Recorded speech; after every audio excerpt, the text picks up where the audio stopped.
ایک مسلک کے اہل سنت و جماعت رہے گا، کیونکہ میرا خدا سچا، میرے مصطفیٰ سچے، میرے رسول سچے۔ اللہ کہتا ہے وَالَّذِي أَرْسَلَ رَسُولَهُ بِالْهُدَى وَدِينِ الْحَقِّ لِيُظْهِرَهُ عَلَى الدِّينِ كُلِّهِ۔ وہ اللہ ہے جو اپنے رسول کو بھیجا ہے ہدایت اور حق کے ساتھ بھیجا ہے تاکہ اسلام کو سارے مذاہب پہ غالب کر دے۔ اسلام مغلوب ہونے نہیں آیا ہے، اسلام غالب ہونے آیا ہے۔ جو آپ نے نہیں دیکھا ایک قوم مسلم ہمارا رشتہ مسجدوں سے کمزور ہے اس لیے یہ کافر ہم کو ذلیل سمجھتے ہیں، ہمارے سر کی ٹوپیاں غائب ہیں اس لیے کافر ذلیل سمجھتے ہیں، ہم کافروں کی طرح جیتے ہیں اس لیے ہم ذلیل ہو گئے۔ اور جس دن تم مصطفیٰ کا سچا غلام بن جا، اللہ کا وعدہ سچا ہے کہ جنت وہاں ملے گی، سلطنت یہاں ملے گی، حکومت یہاں ملے گی، بادشاہت یہاں ملے گی۔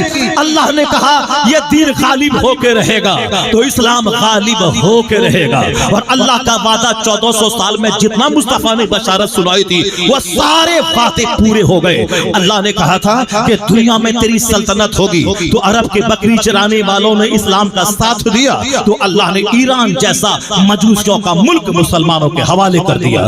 اللہ نے کہا کہ تو میرے محبوب کی غلامی کر، میں یہاں سلطنت دوں گا۔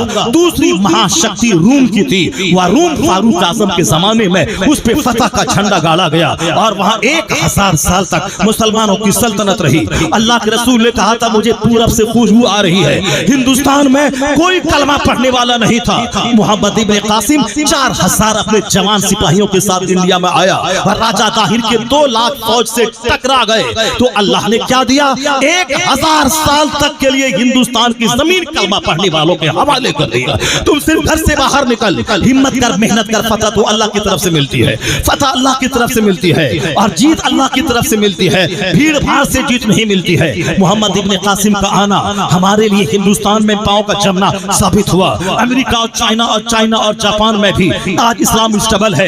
جب جمعہ کا دن امریکہ میں آتا ہے اور مسلمان لاکھوں کی تعداد میں سروں پہ ٹوپیاں سجا کر جب مسجدوں اسلامک سینٹر کی طرف جاتے ہیں وہاں کا یہ نصرانی ہلنے لگتا ہے کہ امریکہ یہودیوں عیسائیوں کا ملک نہیں ہے تو مصطفیٰ کے غلاموں کا ملک سمجھ میں آ رہا ہے۔ جیسے ہندوستان کی راجدھانی دہلی میں چلے جاؤ، یہ ہمارا ملک، پیارا ملک ہندوستان، ہمارا ملک ہندوستان یہ اولیاء صالحین کی سرزمین ہے، خواجہ غریب نواز کی سرزمین ہے، ہماری مسجدیں، ہمارے مدرسے، آزادی سے ہم جلسہ جلوس کرتے ہیں، یہ ہماری سرزمین ہے۔ اس لیے ہمارا بچہ بولتا امریکہ سے اچھا ہندوستان ہمارا، چائنا سے اچھا ہندوستان ہمارا، جاپان سے اچھا ہندوستان ہمارا، یعنی ان سارے جہاں سے اچھا ہندوستان ہمارا۔ ہم بلبلے ہیں اس کی یہ گلشتہ ہمارا، ہم آزادی سے جلسہ کرتے ہیں، ہم آزادی سے اذان دیتے ہیں، ہم آزادی سے مدرسہ چلاتے ہیں، ہم آزادی سے شان سے ہندوستان میں زندہ رہتے ہیں۔ ایسی آزادی دوسرے ملک میں میسر نہیں ہے۔ یہ میرا ملک ہندوستان ہے، ہندوستان میں ہماری سلطنت رہی، اس سلطنت رہی، اللہ نے وعدہ سچا کر کے دکھلایا۔ تو جو کچھ مصطفیٰ نے کہا تھا وہ سب وعدہ پورا ہوا اور ہم نے یہی دیکھا جب دشمنی بڑھی ہے، اسلام پہ حملہ بڑھا ہے، تب ایک اچھے فیوچر کی بشارت سامنے آئی ہے۔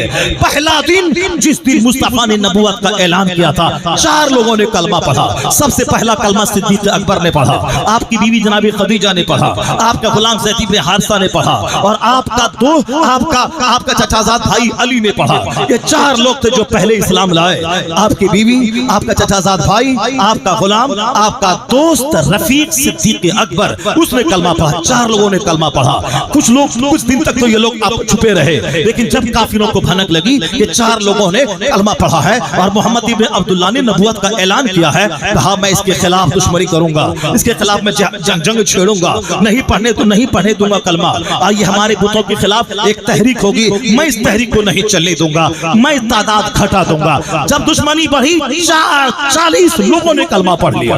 اسی 40 میں ایک امیر حمزہ تھے، اسی 40 میں ایک عمر فاروق اعظم تھے۔ یا 2 زبردست طاقت اسلام کی آغوش میں آ کر اسلام کی طاقت کو بڑھا گئی۔ یا 2 زبردست ہستیاں تھی، ایک عمر فاروق اعظم کی اور امیر حمزہ کی۔ اس کے بعد لوگ پاگل ہو گئے، مکہ کے کفار پاگل ہو گئے۔ جب پاگل ہے بولا مٹا دوں گا، اسلام مٹا دوں گا، انہیں گھر سے باہر کر دوں گا، کلمہ پڑھنے والوں کو پھانسی کے پھندے پہ لٹکا دوں گا۔ 40 تھے، جب بولا پھانسی کے پھندے پہ لٹکا دوں گا 4000 لوگوں نے کلمہ پڑھ لیا۔ اس کے بعد دشمنی بڑھی تو 4 لاکھ لوگوں نے کلمہ پڑھ لیا۔ حضور کے وصال کے بعد لوگوں نے کہا تھا اینٹ سے اینٹ بچ جائے گی، اسلام ختم ہو جائے گا۔ صدیق اکبر کے زمانے میں اسلام اور اسٹیبل ہوا، فاروق کے زمانے میں اور اسلام مضبوط ہوا، عثمان کے زمانے میں اور اسلام مضبوط ہوا، علی کے زمانے میں اور اسلام مضبوط ہوا، یہاں تک کہ مصطفیٰ کا نواسا حسین